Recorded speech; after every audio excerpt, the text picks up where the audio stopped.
Hey everybody, this is Dr. Heather Carden, and I'm super excited to come to you today. And I have two amazing special guests joining us today. Again, my name is Dr. Heather Carden. I am live from Ask Dr. Heather in Overland Park.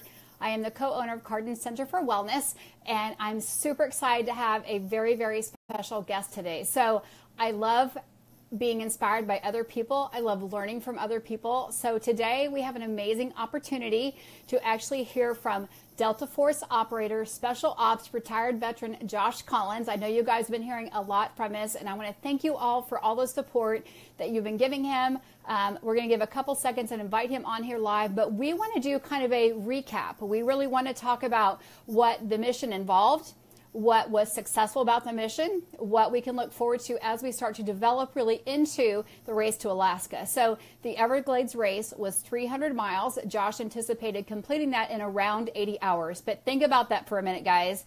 80 hours standing up paddleboarding. I don't know about you guys, but I've tried to row. I've tried to paddle. I last about 20 minutes if I'm not in shape. And when I was in shape, maybe 45 minutes, and I just went around the lake. I can tell you the first hour that he took off was amazing. We were able to watch it on the app, and I think we had a 2-hour delay due to wind and small craft advisory. So most of the crafts involved, well over 150 crafts, were catamarans, little small sailboats, not a paddleboard, carrying yourself's weight plus all your provision weight. So think about those challenges that we have in life, how we either attack them or we go around them. So as soon as Josh or Tonia gets on here, we will invite them to that. But think about just what that entails if you're going to go down paddling 80 hours through the night. You don't know what critters are going to be there. Think about other things that can happen. You could get Giardia, which is a bacterial infection from the water. He had a venom kit packed because he definitely could get either stung by a stingray, he could have gotten bit by a snake, of course lots of mosquitoes and ticks, alligators, all sorts of wildlife down there. So Josh was unable to complete the 300 miles, but there were some things that I think he went 141 miles. They were absolutely amazing. I think he hit his first checkpoint right where he should have been. They give, it's actually, the race is a week long. Most people will paddle to the evening, then they'll camp out, they'll have a little bit of food, then they'll get back on their craft the next day. So they have a whole week to finish this. And Josh was trying to do it in 80 hours, which is, just 3+ days. So that is an amazing by itself. And I remember sitting with his wife, Tonia, as we were tracking him on the tracker, and we were sitting down and we were having a keto salad. So we had a Greek salad and a hamburger, and she's like, oh my gosh, he's like 10 or 15 minutes from the checkpoint. So he had paddled 12 hours. Tonia was going to drive about an hour, 60 miles south to actually catch up with him. His average speed, I think his target was about 5 miles per hour. So again, think of that, whether you're running, you're biking, you're paddleboarding, any of those kind of aerobic activities, how far you could go before your body or brain gives out. So as soon as he jumps on here, we'll have some questions. If you guys have questions, I want to have the opportunity to do that. But next week is Brain Awareness Week. So really going to hit this home today about broken brains, about PTSD, TBI, and this was really about Josh's mission, which is veteran suicide. The Everglade race was kind of a pre-warm-up race going into the race to Alaska, which is 750 miles. 750 miles. Josh says he's going to do it in 10 days. The TV producer will be happy in 14 days. So this is going to be a documentary that we'll all watch and learn from. It is to bring awareness to the, I think, of more than a dozen foundations that step up and help our special ops people when they come home, women or females, help their family recover if their loved one doesn't come home, or if they do come home and they're not in the right brain health shape. There's many things set up to do that. So as soon as they jump on here, we'll ask them some questions. Again, you guys can drop your questions down below, and we will have time to get those answered. So when he was packing, you only think, well, what do I need for 80 hours? Well, you might not think very much, but you definitely need some type of fuel for your body. You definitely need water if you're working that hard aerobically. And then you also need flashlights for your GoPro, flashlights for nighttime vision, right? You also need to have some towels in case your face or water gets wet. I know Josh lost all the fingernails on the first day on, I think, his left hand. This is my right hand, your left hand. All the fingernails, because they're constantly getting wet. They're constantly doing this. And I think there was probably a 6 or 7, hour stretch where he was only paddling on the right side. Think about what that does to your body, what those natural endorphins do. So I was super blessed and called out by Red Lux Production, who's making this documentary. Josh's first documentary was Operation Phoenix. I do really encourage you to go and watch that. It is absolutely amazing. Operation Phoenix. This is called Operation Torrent.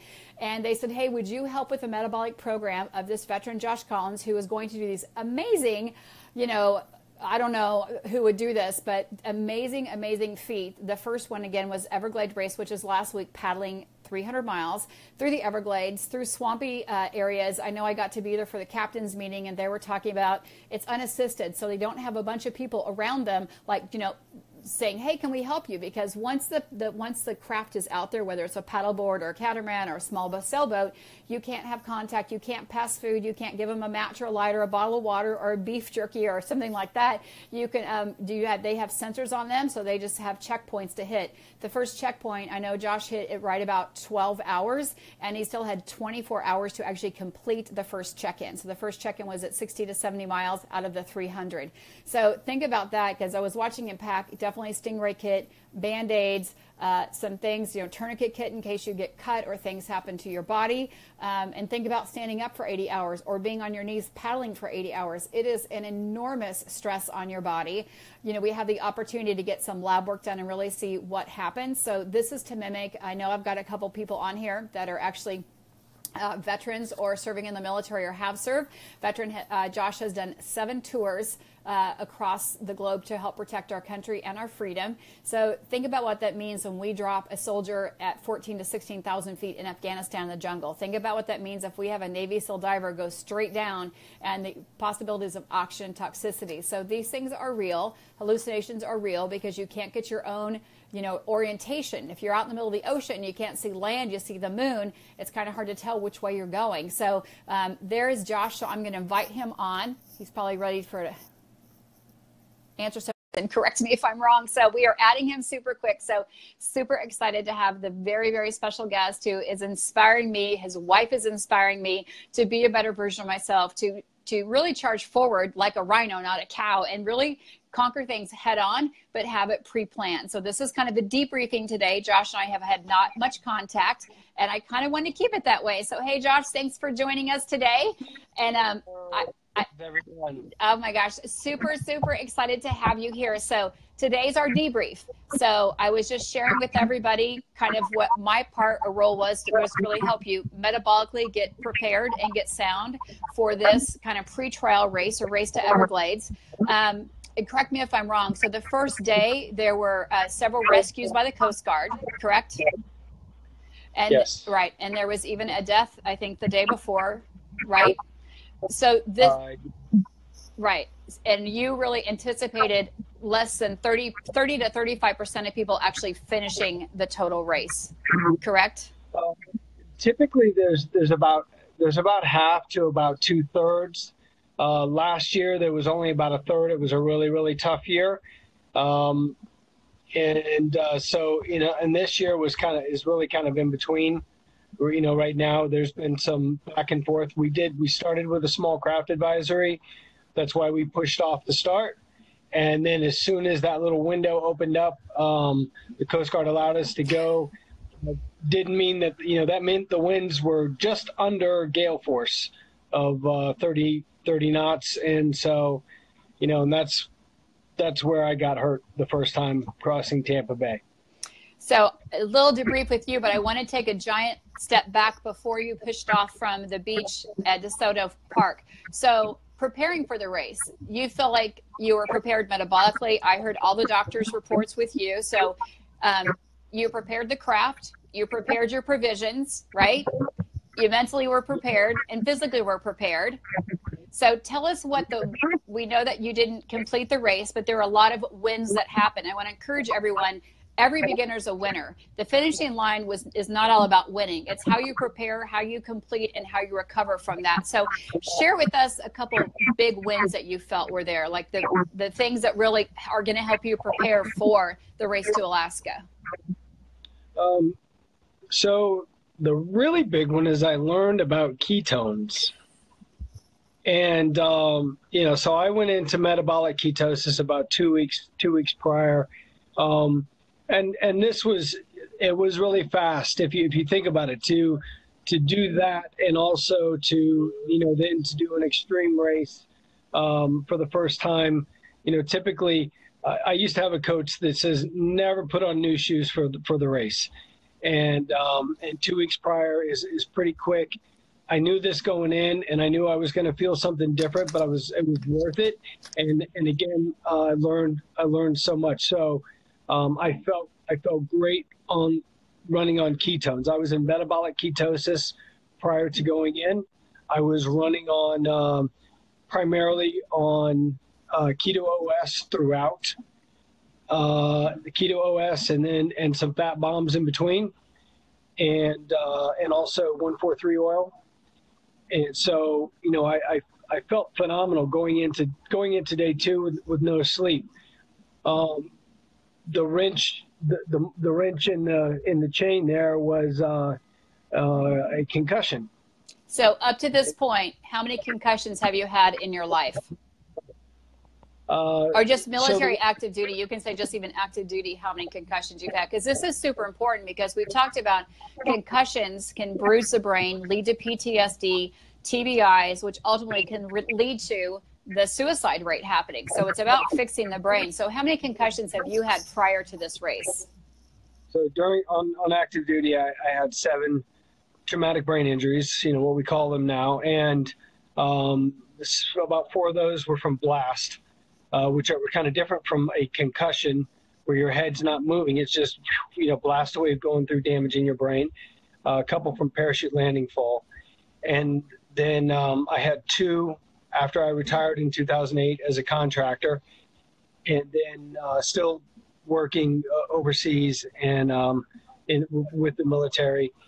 And this was a when we're going across Tampa Bay, it kind of had this wind from behind. It's called a downwinder, but it was kind of quartering to my half left, and it really a big wave kind of took the tail, and just a really awkward fall. And when my left shoulder, neck, head popped the board, I kind of saw stars. My neck, real excruciating pain, and I was still conscious, and all I could think was, oh, crap.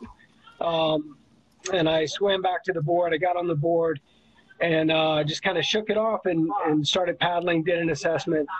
Later that night. So you paddled so after the first fall, you paddled 20 more miles, you paddled 6 more hours. I'm not for sure on the time frame on that. So I really didn't stop for about another 16 hours to checkpoint 1. That was 60 miles. And really feeling pretty good. Somewhere in there during that night, I stopped on a beach, and when I beached the board, and I was really I beached the board because I wanted to take an assessment, because I was having some difficulty thinking and clearing my head, and I was having some confusion, and this headache had not gone away. So you were staying hydrated the whole time, because dehydration, the first sign is a headache. So you could rule that out automatically. I was very hydrated, and blood sugar was fine. You know, I'm very calculated in all those processes. You know, you just can't do that. Those are very amateurish mistakes. I'm a professional.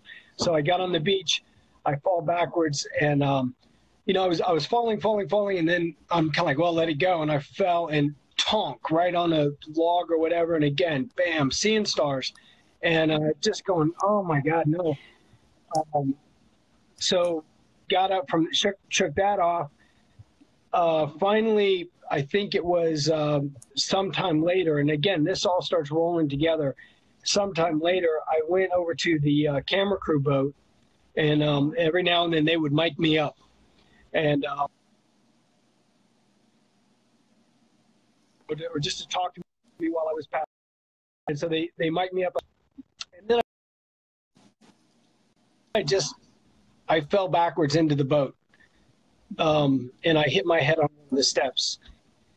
So these were really unforeseen injuries. You prepared for venom. You had a snake venom kit. You had batteries. You had gloves. You had, you know, you had provisions and food and water, but never really saw this coming. You don't prepare for knocks on the head. So the bottom line is, I kept paddling. Then into the next day, I was smoking.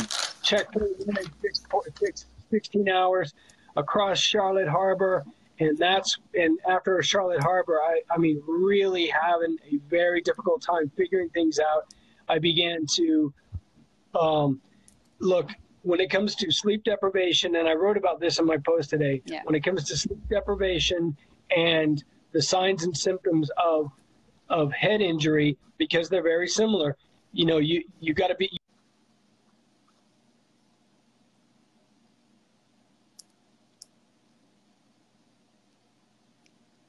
Thanks, you guys, for holding on. He's frozen just a minute, so hopefully that comes back around, because I am in Kansas and he is down at the Everglades with his wife. So hopefully it unfreezes right back here. So like Josh said, he was on a headstrong pace to actually break a record. He was calling his wife, asking what the records were for checkpoint 1, checkpoint 2, because he was crushing it. All right, Josh, you're back. Oh, correct. All right, great. I had to open that. You're frozen again and pixelated. And this is being made into a documentary. So it's more than just about the race. Again, this is a pre-trial for, hopefully you guys can hear me. So somebody give me a thumbs up if you can hear me. I'm going to go back to comments there. So, okay, great, Tonia, thanks. So hopefully we will get Josh back here in just a second. So this was kind of a pre-trial, a brand new boat, what he needs, what he doesn't need. He definitely was ahead of that. So let me see if we can invite him back on here. Let me see if we should have Tonia jumping on mine. So let me invite Tonia, his wife.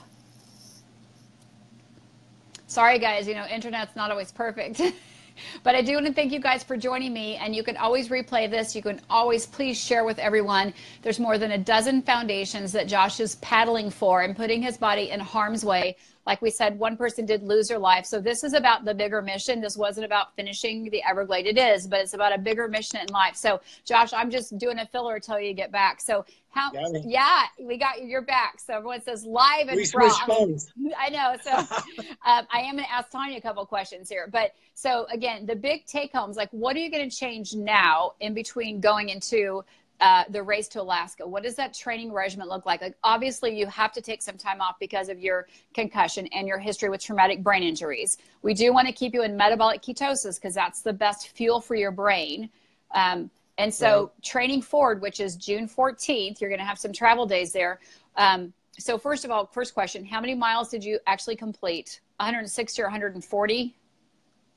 So I finished 60 miles in the first 16 hours, and then things started going to hell, and I couldn't find my way, and I finished 130 total in about 40 hours, and that was with really getting lost. So what I was saying was this is where I knew something was wrong, in that the orientation of time and space. I was in locations I had been before, I knew, but completely lost. And I was talking to other water tribers. I told some other water triber who passed me, said, "Are you okay?" And I said, "Man, the inlet coming up is going to be churning backwards, and the wind is this." And they looked at me and they said, "Have you had any sleep?" Which I knew to mean, "Dude, you need some sleep." And I just looked at him, and it was very frustrating, because I'm like, I don't need sleep.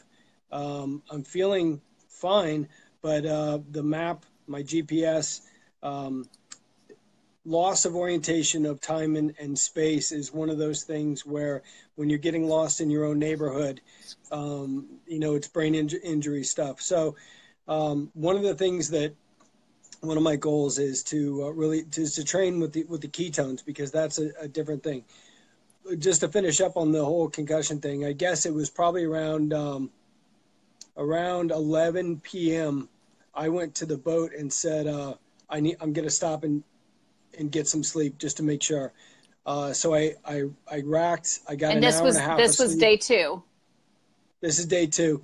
I stopped because I was I was getting lost along the shoreline. Yeah. I could not figure anything out. And I racked, and for an hour and a half, it was great. I racked. I woke up on my own, and for an hour and a half, and was immediately ready to throw up. I was nauseous. My head was pounding, and I paddled, I talked to the boat crew, and they thought it was worse than I thought it was. And they immediately said, dude, we're calling an ambulance. And I went, oh, all right. That's, I guess this is all she wrote. And so the ambulance, of course, first thing they did was take blood sugar, which was 76. I told them I'm hydrated. I'm fine. You know, I feel fine, but naturally if somebody's gone, you know, if you tell an ambulance crew that you've gone 130 miles in the past, 40 hours, they're going to go, so you're exhausted, just shut up and sit down. So I was completely hydrated. I was completely nourished. I hadn't eaten in 12 hours, but my blood sugar was 76. Yeah. And which I thought was pretty cool. And then they did a CT scan on my head, CT scan on my neck. Of course, I had whiplash and a concussion. And they said, take 2 aspirin, call us in the morning. Don't do anything else. Well, I think that's perfect. We have so many, just even youth athletes who get concussions and try to go back in the game. And I think it's right. Somebody else has to make that call. So are you going to be using the same board? I'm switching gears here because for me, every beginner's a winner. So are you using the same board for Race to Alaska that you used in Operation Torrent? Same paddles, same paddle markings, or are you going to change something up? We are we're going to make some modifications to that board. I could not paddle that board in a crosswind at all. The board has too much. That was the first time I paddled that board for that far. That board has too much beam and was taking too much wind to the beam. So I was having to stop, reach over, turn the board into the wind over and over again. Very, very frustrating. So we will either cut down the nose or we'll have to make some modification, but I love the board. We just have to make some modification to the nose. That was really wearing me out. The board is fast with gear. Yes, it was. I was carrying 80 pounds of gear, and even with the conditions, which were rough, I was smoking. And, so, it's a great board and we're just going to make the modifications and keep going. That's great. So how are your fingernails holding up? They're slowly turning black. So I paddled with, on my right side, or starboard side, probably about 80% of the time. So the wind was either at my left front or left or to my left rear. And one of the really painful parts of that is that was the side I fell on that I hurt my neck. And so I've got a fused neck from C5 to C7, and which just means there's one big vertebrae there. That's not that big of a deal. In the hardware, but I've also have some hardware in my left shoulder and my right shoulder. But there is that was really, really painful for a very, very long time. It wasn't anything that was going to stop me. It was just something that was making me grunt and groan. So are we going to, I'll be over there. Yeah. So we're going to be able to watch you, and you're going to be checking in on the Operation Torrent page every few weeks as we build into the Race to Alaska, June 14th. So we definitely want to make sure everyone is following him. Josh, I feel super blessed to even be a part of Team Torrent. I named it myself, but I just feel blessed to be a part of your mission. I told you my mission was to help 1 million people. You're already doing that. You're reaching well over 1 million people through your different foundations. So from my heart to yours and my family and everyone here, I want to say thank you for letting us be involved with this. Thank you for all that you're doing. And your positivity speaks louder than you even know. I do want to ask Tonia a couple questions here, if that's okay with you.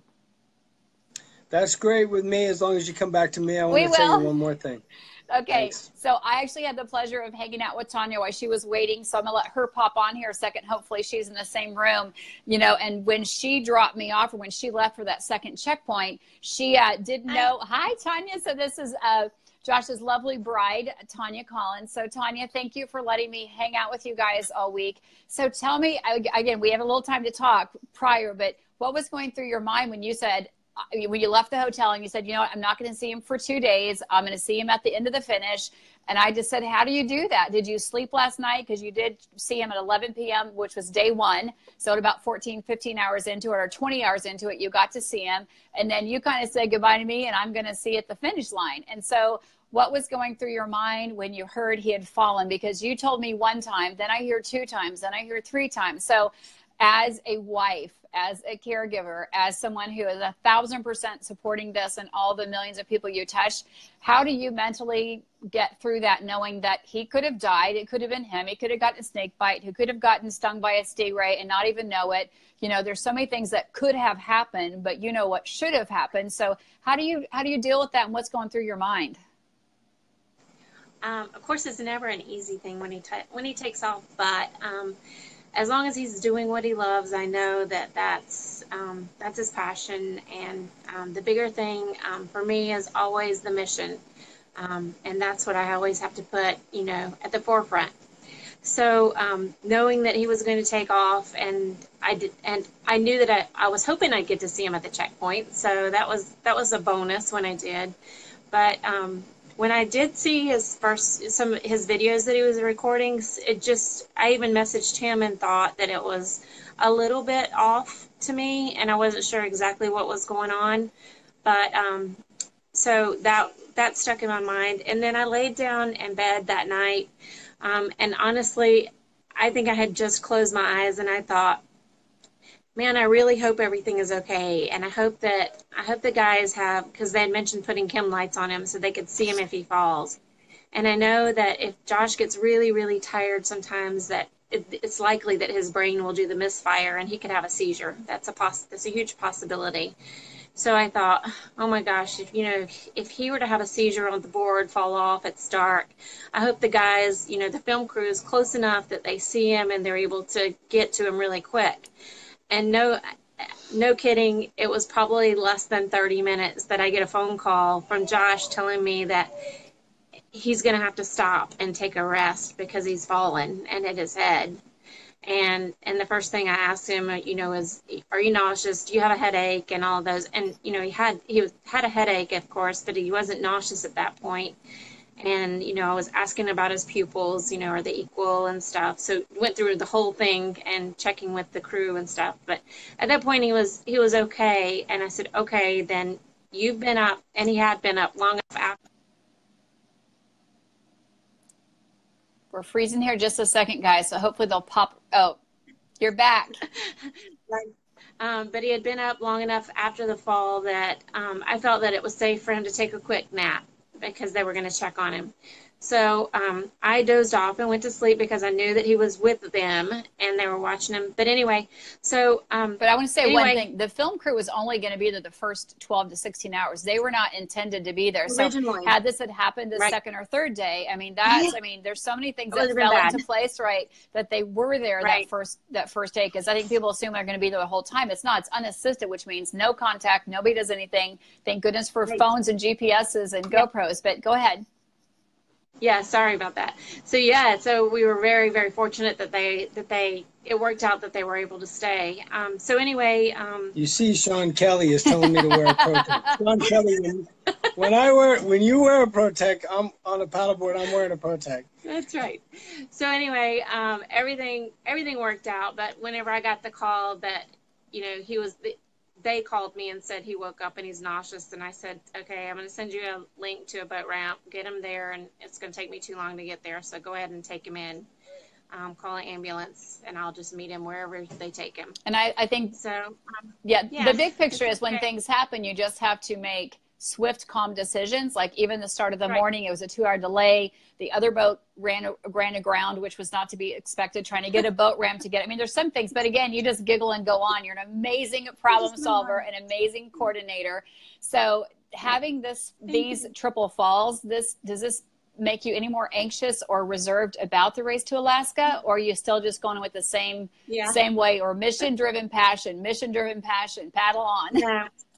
I think it's fine. I think that the important thing is for us to know, okay, this time we're going to definitely take things a little bit slower and be a little bit more precise in our actions, and make sure that at least every so many hours that we are going to have a required rest period for him. Because then that'll at least alleviate the worry in my mind that, that he might have that misfire. So, and then he won't have, I guess, the cause for me to worry for no reason, because he says that I will worry for no reason, but whenever when an emergency happens, I don't panic. Yeah, I actually saw that in you. So I do want to say belated happy anniversary, because it was her anniversary, and also happy birthday. Thank you. Okay, kids, later. I know it's a week anniversary and birthday. So, Tonia, thanks for joining us and all your support. I know we're not done hearing from you, because I'm not going to let you go. Josh, what did you want to close with? Or just, again, the call to action is make sure you've got your notifications on to Operation Torrent. Go to the Facebook page, operationtorrent.com. Look at the different foundations. Look at Operation Phoenix. Look at what those amazing feats that he's already done. Yes, he is well-trained. He is not an amateur, so this is not something we would ever encourage someone else to do. But when it's your passion-driven mission, you will do whatever it takes to get that done. And that's what I so admire and appreciate in both of you. So, Josh, I want you to close us up tonight. I want you to let people know that this is still game on, Race to Alaska. Yeah, Prove It Nation. I want to thank you for your support.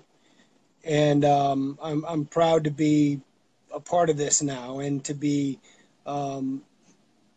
to have this product to help me to move forward. And every time that I've done one of these events, I've had one of our special operations brothers has passed away quietly in the night. And that's exactly what's happened again. And it affirms what I'm doing. And it saddens me that that this continues. I won this fight, and I'm doing this for others, and I will continue.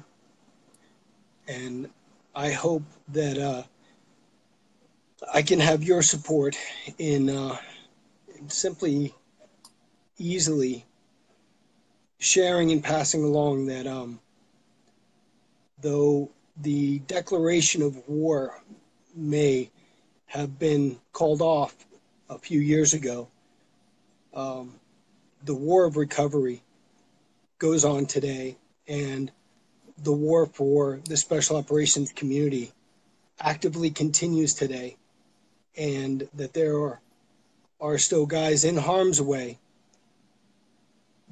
and there are also guys dying here at home, and that shouldn't be happening. And the organizations that we're supporting are the organizations that are absolutely the best nonprofit organizations in finding ways to support these veterans and find ways to save their lives. So thanks for your support. I'm just saying amen to that, because I can't even talk now. So Josh, Tonia, thank you guys for joining us today, and thank you for doing everything that you're doing. I think I told you selfishly, I have 2 of 4 boys in the military. I have a niece over in Afghanistan right now. This is a little bit selfish for me. We have the highest suicide rate in my school district, but you're right. The people who protect us and give us our freedom are sometimes overlooked and missed because they've just pushed underneath the rug. So make this conversation louder, make it heard worldwide. I mean, I know people on here who actually are in Hong Kong and Singapore that they are sharing this conversation. So thank you guys for letting me be a part of your team, and I'm not going to go anywhere. You guys know that. So I look forward to hearing from you soon. Make sure, when you get back to training, we want to hear kind of what your training regimen looks like. But I'm just going to end it with what you said. Connection is the cure. The war recovery is not over just because the declaration is signed, or not just because somebody comes home with their suitcase, or just because they retire or have an honorable discharge or get some medal or ribbon. The war recovery is a long journey, but there are amazing foundations set in place to help these people. So if you are a veteran out there, or know someone or a neighbor that needs to connect with this community, Connection's a cure. Reach out to Josh on Operation Torrent. I think his email's on there. Let him help you connect to whatever resources that you or someone else may need, and don't turn the other eye. So thanks again, you guys, for joining us, and I will be seeing you guys soon. OperationTorrent.com.